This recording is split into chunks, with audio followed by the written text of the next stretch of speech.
네, 안녕하세요. 오늘은 실학의 발달에 대해서 살펴보는 시간 갖도록 하겠습니다. 이제 실학이라고 하면은 우리가 성리학 중심이었었던 조선 사회에서 이제 좀 성리학의 한계를 극복하고 좀 실제로 필요한 학문을 이제 연마한다는 뜻에서 우리가 이제 붙인 이름이고요. 실학이 이제 발생한 이제 배경을 살펴보시면 붕당 간의 대립이 심화되는 상황. 그러니까 지금 우리가 지난번에 이미 살펴본 대로 이제 붕당 간에 그런 부침이 굉장히 많았거든요. 그래서 대립이 심화됐던 상황, 그리고 경제 쪽에서 살펴봤다시피 사회 경제적인 여건이 변화한 상황에서 아직도 이 당시 기준으로 한 600년 이상 된 그런 성리학의 세계관으로 해결할 수가 없었다는 거죠. 그래서 이제 지금 시대에 맞는 이제 모순을 개혁해 보겠다. 이게 이제 당시 이제 학자들 중에서 실학을 공부하는 사람들이 나왔던 이유입니다. 이제 실학자들의 이제 공통적인 특징을 좀 살펴보면 이제 성리학 이전에 그런 유교적인 학풍을 계승을 했고 또 주자의 해석을 이제 극복하려는 시도, 그러니까 주자의 해석만이 유일한 경전의 해석이다. 이건 아니라는 거죠. 그래서 주자의 해석을 이제 극복하려고 시도를 했었고요. 그런가 하면 이제 당시 청나라에서 유행하고 있었던 고증학이라던가 또 서양으로부터 들어온 서양의 과학 등을 일부 수용을 해서 이제 우리 사회를 발전시키려고 노력했었던 분입니다. 그래서 이제 민생을 안정시키고 또 그리고 사회 개혁을 또 할 수 있는 방안을 제시하는 걸 이제 주로 하셨던 분들인데요. 안타깝게도 이분들의 활동이 실제로 정치에 반영된 부분은 뭐 별로 없다는 게 이제 이분들의 한계점이죠. 자, 그러면 이제 이 실학에서 크게 한 두 가지 정도로 나누어 보면 뭐 세 가지로 나눌 수도 있겠네요. 좀 이따 국학까지 포함하면요. 일단 두 가지로 나눠보면 농업을 중심으로 문제를 해결하려는 분들이 계셨고요. 이거를 농업 중심 개혁론이라고 얘기를 합니다. 그 다음에 또 하나는 상공업 중심 개혁론 이렇게 얘기를 합니다. 그래서 이제 이 두 분들을 좀 비교를 해보면 사는 곳은 비슷해요. 서울 인근 지역에 살고 있습니다. 농업 중심은 주로 이제 남인 출신이었다면 상공업 중심의 경우에는 뭐 다 그런 건 아니지만 서울에 노론 집안 출신 직권층이 일부 포함되어 있었다 이렇게 얘기를 합니다. 양쪽 다 모두 양반이었던 건 마찬가지인데 이제 차이점은 이 남인 출신들은 실제로 권력에서 좀 거리가 있는 사람들이었어요. 권력에서 거리가 있고 그리고 또 이분들이 봤었던 게 이제 당시에 그 민생의 그 혼란함, 이제 백성들이 살기 어려운 점 이런 것들을 이제 주로 보다 보니까 일단 가장 손쉽게 내놓을 수 있는 해결 방법이 조선은 농업사회다 보니 이제 농업 중심으로 갔었던 겁니다. 그래서 이제 붕당의 이제 피해자라고 할 수 있죠. 권력에서 멀어졌으니까요. 그래서 붕당의 폐단을 비판하면서 농업의 중요한 문제죠. 토지제도와 정치 사회개혁을 주장을 했습니다.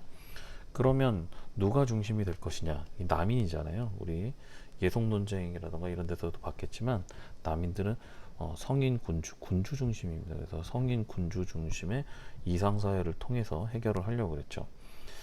대표적인 분이 세 분이 계십니다. 이 세 분들은 기억을 해 놓으시는 게 좋을 것 같아요. 유영원 17세기 후반에 계셨던 분이고요. 이익 18세기 전반, 그리고 정약용 아마 많이 들어보셨죠? 18세기 말. 이렇게 세 분이 유명한 분들입니다.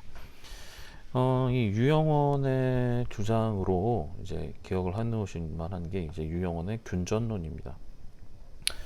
그러니까 이제 토지를 균등하게 나누어서 이제 농민이라면 이렇게 땅을 가지고서 자기 땅을 가지고서 농사를 짓게 해야 된다라고 이제 주장을 하신 거죠.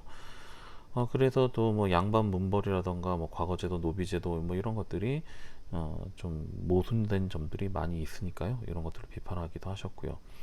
또 이렇게 토지를 나누어 주고 나면 토지를 기준으로 해서 역을 부과하자. 이제 토지를 기준으로 역을 부과를 하면 민생도 안정이 되고 땅을 갖고 있는 백성들의 생활도 안정이 되고 국가의 재정도 확보가 될 것이다 라고 이제 주장을 한 건데요. 이제 문제점은 땅을 나눠준다는데, 그러면 원래 땅을 갖고 있는 사람들의 반발은 그럼 어떡할 거냐, 뭐 이런 반발이 있을 수 있겠죠. 자, 그 다음에 나온 분은 이제 이익이라는 분입니다. 이제 성호사설이라고 하는 책으로 유명하신 분이고요. 뭐 성호학파라고 하는 이제 이분의 뜻을 따르는 사람들이 형성될 정도였다는 거죠. 한전론을 주장을 하셨어요. 한전론 그러면 우리가 한문으로 생각해 보면 한전 그러면 제한을 한다, 토지를 이라는 뜻입니다. 한전론을 주장하셨으니까 우리가 생각해 볼 때 땅을 많이 갖지 못하게 이렇게 제한을 두자는 거죠. 뭐 나눠주는다는 거는 기존에 땅을 가진 사람 걸 뺏어서 나눠줘야 되는데, 이거는 뺏어서 나눠주자는 건 아니고 일정한 토지 이상을 갖지 못하게 하는 게 이익의 한전론이었습니다. 뭐 고리대금이라던가 뭐 화폐제도라던가 환곡이라던가 당시 사회적으로 문제가 되고 있었던 점들을 개선을 하자고 강조를 하셨고요. 그런가 하면 양반도 농사에 종사를 하자라고 주장을 하셨습니다. 그러니까 이제 뭐냐면 양반이라고 이제 기침만 하고 있지 말고 이제 나서서 이제 농사 활동을 해보자 이거죠. 사실 양반이 할 수 있는 일이 관직을 준비하거나 관직에 나가거나 아니면 이제 농사를 짓는 것 정도인데, 과거 시험에 너무 많이 매달려서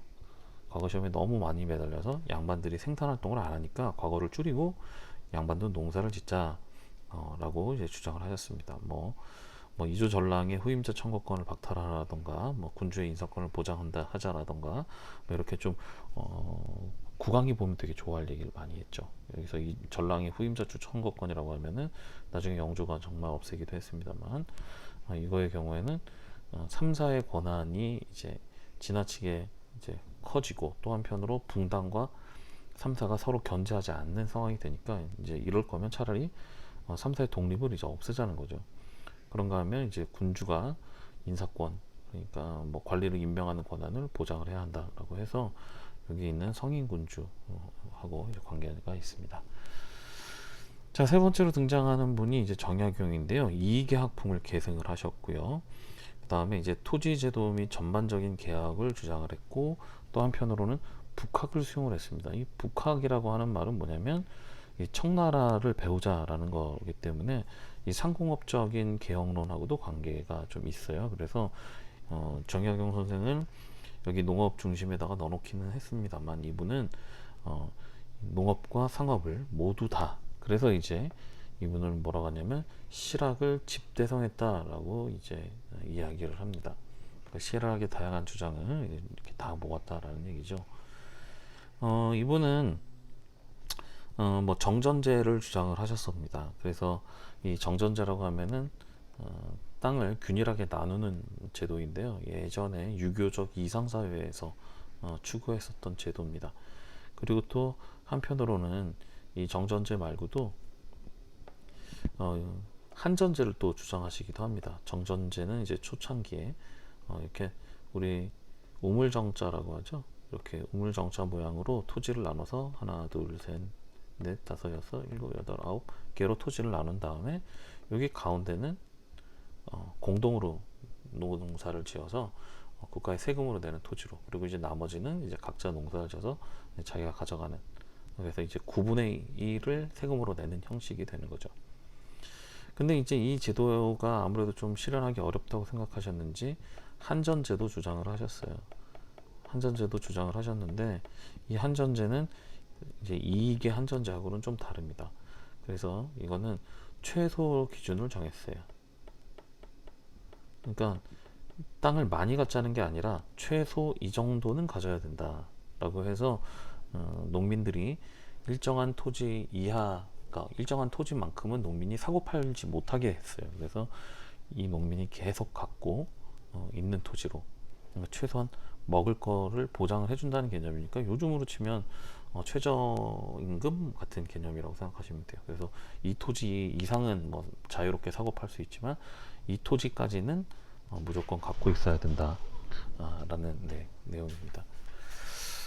그 다음에 다른 주장들을 좀 살펴보면요, 경세유표라고 하는 책을 쓰시기도 하셨고요. 그 다음에 이제 이용감을 신설을 해서 뭐 과학기술 발전이라던가 뭐 그리고 또 도로나 선박의 중요성도 알고 계셔가지고 선박 수레 크기, 뭐 도로폭 규격을 완화하자 이런 내용들은 나중에 뒤에 보면 상공업 개혁론의 주장과 또 이제 같이 하기도 합니다. 그런가 하면은 책으로 목민심서를 또 쓰셨죠. 이 목민심서가 꽤 유명한 책인데 수령의 행동의 지침서로서 지방관리라면은 누구나 이걸 읽어봐야 한다라고 얘기를 했고요. 흠음신서라고 하는 사법제도 운영과 관련된 책을 쓰시기도 하셨습니다.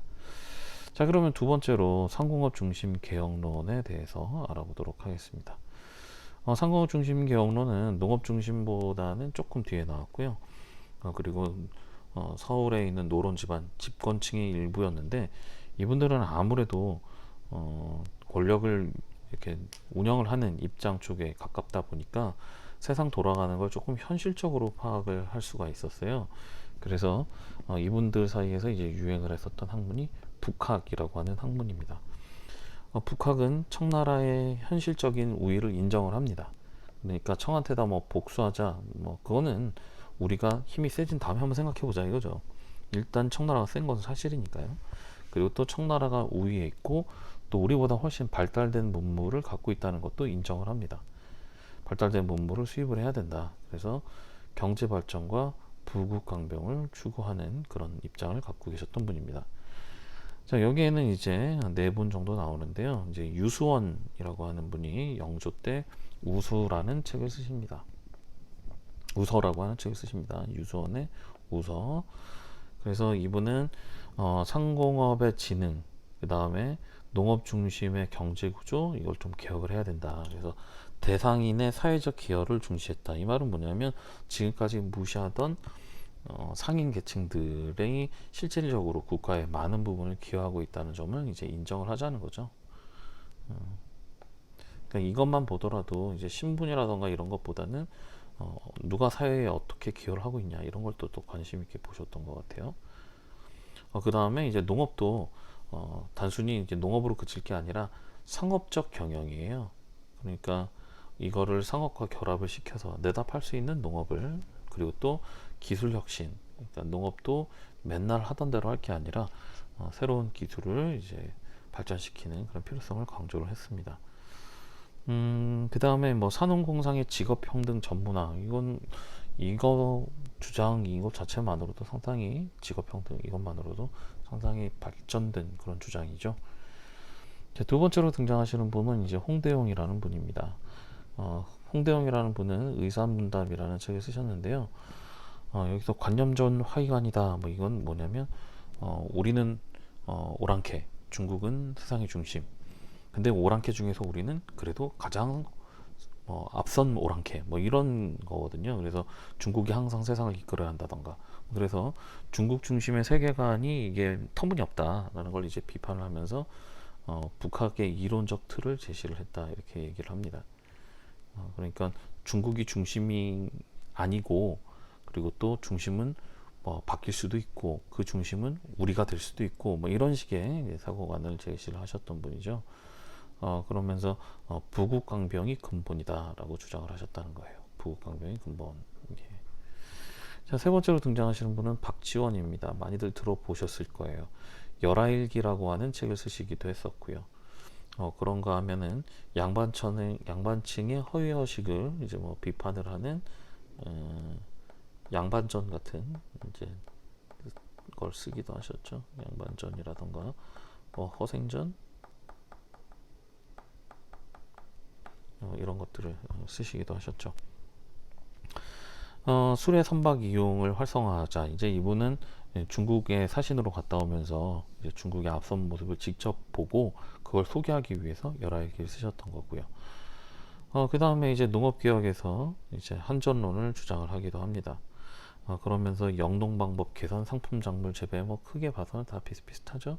농기구 개량 등 기술 개선을 강조하셨던 분입니다. 그런가 하면 이제 박제가 같은 경우에는 이제 북학이라고 하는 책을 쓰죠. 박제가는 북학이라는 책을 쓰는데요. 이분은 신분이 서울 출신입니다. 예, 다른 분들은 서울 정도는 아니었어요. 그래서 서울 출신이었었고 상공업을 육성해서 이제 수레와 선박을 이용하자. 뭐 이분이 이제 중요한 주장이 소비 권장입니다. 이게 뭐냐면 일종의 자본주의적인 그런 개념이죠. 그러니까 우물에 비유를 했어요. 우물에 비유를 했는데 무슨 내용이냐면 돈은 돌아야 돈이다 이거예요. 그러니까 우물은 계속해서 써줘야 우물이 마르지 않거든요. 그러니까 우물을 방치를 하면 이제 우물이 말라서 없어진대요. 그래서 우물에서 물을 계속 퍼내야 하는 것처럼 계속 소비를 해야 한다. 그렇게 소비를 해야 내가 비단을 사야 비단 장수가 먹고 살고, 비단 장수가 다시 또 뭐 엿장수한테 엿을 사 먹어요. 엿을 파는 사람들이 먹고 살 수 있고, 뭐 이런 지금의 자본주의적인 그런 소비 권장에 대한 것을 이야기하셨던 분이 박제가입니다. 자, 그 다음으로 넘어가겠습니다. 이제 그 다음으로 넘어가서 보시면요, 이제 국학의 발달인데, 이제 실학의 이제 세 번째 경향이에요. 이거를 실학으로 넣어야 하나에 대한 논란은 좀 있긴 합니다만, 우리가 보통 실학을 할 때 같이 이야기를 하니까 여기 계속 얘기를 해볼게요. 여기에 이제 사람 이름이랑 책 이름이 많이 나오거든요. 그런데 이 중에서 이걸 다 외우려고 하면 물론 좋죠. 다 외우면 좋지만 뭐 상황에 따라서 조금 못 외우시더라도 중요한 것 몇몇 개는 꼭 기억을 해두시는 게 좋을 것 같습니다. 자, 그러면 좀 중요한 거에 밑줄 치고 한번 가보도록 할까요? 자, 이 국학의 발달 배경은요, 이제 우리 민족 문화에 대한 우월감이 대두되기 시작해서입니다. 그러니까 이게 막연한 우월감이라기보다는 영조 정조대를 거치면서 우리가 경제적으로 이제 상당히 성장을 했었거든요. 그래서 이제 경제적으로 좀 앞서간다 생각도 들었고, 또 이제 사상적으로는 중국이 명나라가 망하면서 청나라로 넘어갈 때 중국이 세상을 이끈다라는 그런 세계관에서 봤을 때 그 정통을 누가 이었느냐? 청나라가 있지 않았다는 거죠. 그 정통을 이어받은 건 우리 조선이다 라고 해서 조선이 중화를 계승했다라는 그런 생각을 갖게 돼요. 그러면서 그 전까지는 오랑캐 것이라고 해서 관심에 밖에 있었던 우리 역사, 지리, 언어 등을 연구하는 게 활발해졌던 겁니다. 그래서 이제 하나씩 이제 좀 살펴보시면, 먼저 역사 쪽인데요. 역사 쪽에서는 뭐 한백겸의 뭐 동국지리지, 여기서 가야의 역사를 복원했다는 얘기가 나오고요. 그다음에 이수광의 지복유설이 이제 유명하죠. 우리 역사의 오래된 문화의 우수성을 강조했고, 또 안정복의 동사강목은 역대 국가들의 계승 관계를 이제 제시를 했습니다. 그런가 하면 이제 중요합니다. 이거는 좀 별표를 좀 할까요? 다른 데에서도 자주 나오는데요. 유득공의 발해고입니다. 유득공의 발해고를 통해서 발해사가 우리나라 역사라고 하는 이제 주장이 이제 나오기 시작을 한 거죠. 그리고 또 남북국 시대라고 하는 개념을 유득공이 발해고에서 처음 얘기를 합니다. 이종희가 동사에서 고구려사를 강조를 했었고, 이긍익이 연려실기술에서 다양한 관점의 자료를 수집하고 역사를 충실히 기록하는, 그리고 또 한치우는 해동 역사에서 우리나라는 이제 일본의 사서 500여 종을 막 다 모아가지고서 정리를 했었고요. 그런가 하면은 김정희가 김정희 추사체로 유명한 분이죠. 금석과안록이라고 하는 걸 통해서 북한산에 있었던 순수비가 진흥왕 순수비임을 고증을 한 거죠. 그 전까지만 해도 북한산 꼭대기에 있는 저 비석이 누구 비석인지 사람들이 관심이 없었단 말이에요. 가서 탁본 떠서 읽어보면 되는데 사람들이 관심이 없어서 그냥 방치되어 있던 걸 김정희가 진흥왕이 영토를 확장한 이후에 세운 비석이다라는 사실을 이제 확인을 했습니다. 이제 문자에서는 최석정이 훈민정음을 본격적으로 연구하기 시작한 경세정운을 썼고요. 신경준이 훈민정음 운해에서 훈민정음이 가장 우수한 문자라고 얘기를 했었고요. 그 다음에 유희가 언문지 물명고통을 통해서 표문자임을 정리하고 우리말 어휘를 정리했고요. 이유붕이 고금성림에서 우리 문헌의 어휘, 그 다음에 국외 언어를 이제 정리하기도 합니다. 사실 언어가 중요하긴 한데 수능이라던가 이런 데에서 문자와 관련된 실학, 국학에 대한 얘기는 그렇게 잘 물어보질 않는 편이라 간단하게 봤습니다. 자, 그러면 국학 두 개만 있는 거 아니에요. 요 다음으로 잠깐 넘어가 보겠습니다. 자, 이제 세 번째는 지도입니다. 우리나라 지리에 대해서 관심이 많았거든요. 그래서 지도에 대한 얘기를 좀 해보면 뭐 여지도지나 동국지리지, 강계골, 뭐 상경포 등 뭐 많이 있었습니다. 근데 그 중에서 이중환의 택리지가 꽤 중요하게 이야기가 되죠. 기억 좀 해주세요. 이중환의 택리지는 풍수지리적인 지식을 바탕으로 해서 인문지리적 특성을 제시를 합니다. 그러니까 지리가 뭐 단순히 지리에만 머문 게 아니라 그냥 뭐 자연적인 지리 환경만 본 게 아니라 그런 환경을 통해서 사람들이 어떤 모습으로 어떻게 살고 있다 뭐 이런 것들을 정리를 한 거예요.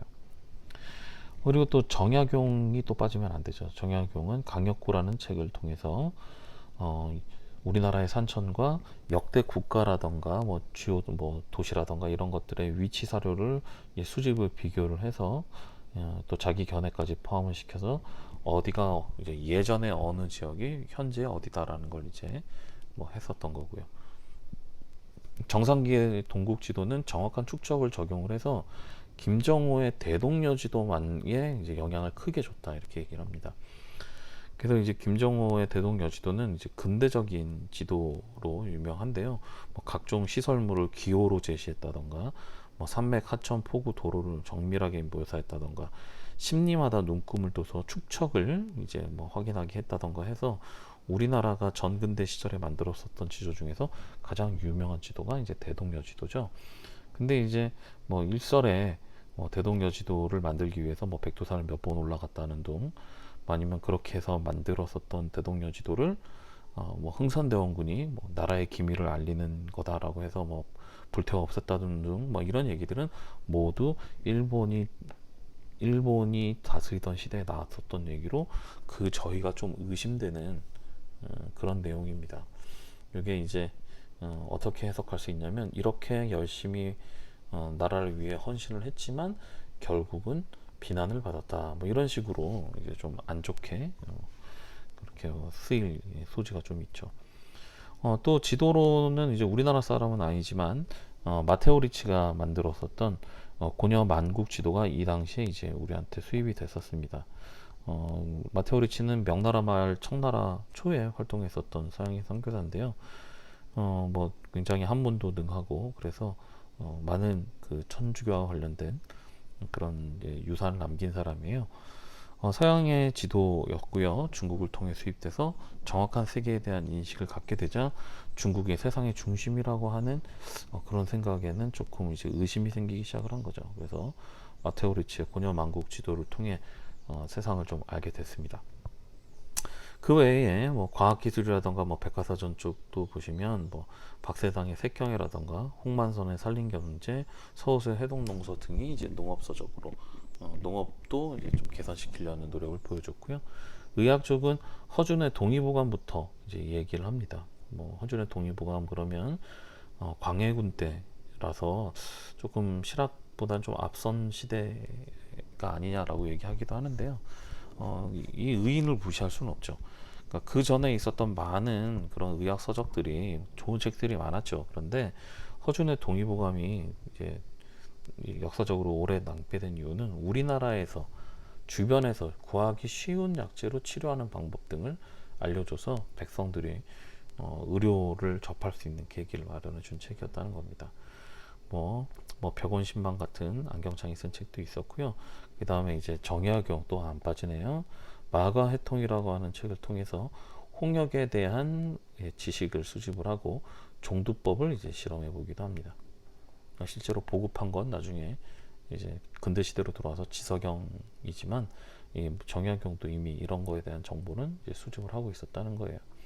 그런가 하면은 이제 전근대 시대 거의 마지막이죠. 이재마가 동의수세보원이라고 하는 책을 쓰면서 사상의학이라고 하는 새로운, 그러니까 그 전까지의 의학이 기본적으로 중국에서 새로 시작이 돼서 들어온 거라면 이재마의 사상의학은 우리나라에서 많은 사례를 접하는 과정에서 네 개의 체질이 있다. 우리 아마 학생 여러분들 태양인, 태음인, 소양인, 소음인 뭐 이런 거 아마 들어보셨을 거예요.